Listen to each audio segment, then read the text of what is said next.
Very important question. WBCS 2018 সালে এই কোশ্চেনগুলো এসে গেছে।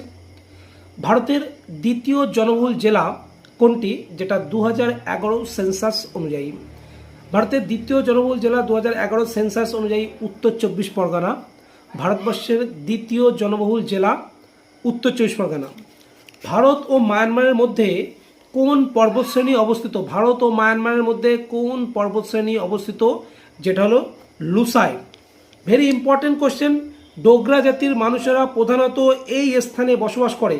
ডোগরা জাতির মানুষেরা প্রধানত কোন স্থানে বসবাস করে? পীর পাঞ্জালের দক্ষিণ অংশ থেকে পাঞ্জাব সমভূমি পর্যন্ত। পীর পাঞ্জালের দক্ষিণ অংশ থেকে পাঞ্জাব সমভূমি পর্যন্ত এই অঞ্চলে ডোগরা জাতির মানুষেরা বসবাস করে। Indian Independence League, Indian Independence League কে প্রতিষ্ঠা করে? Rashbehari Bose. Indian Independence League কে প্রতিষ্ঠা করে? রাসবিহারী বোস।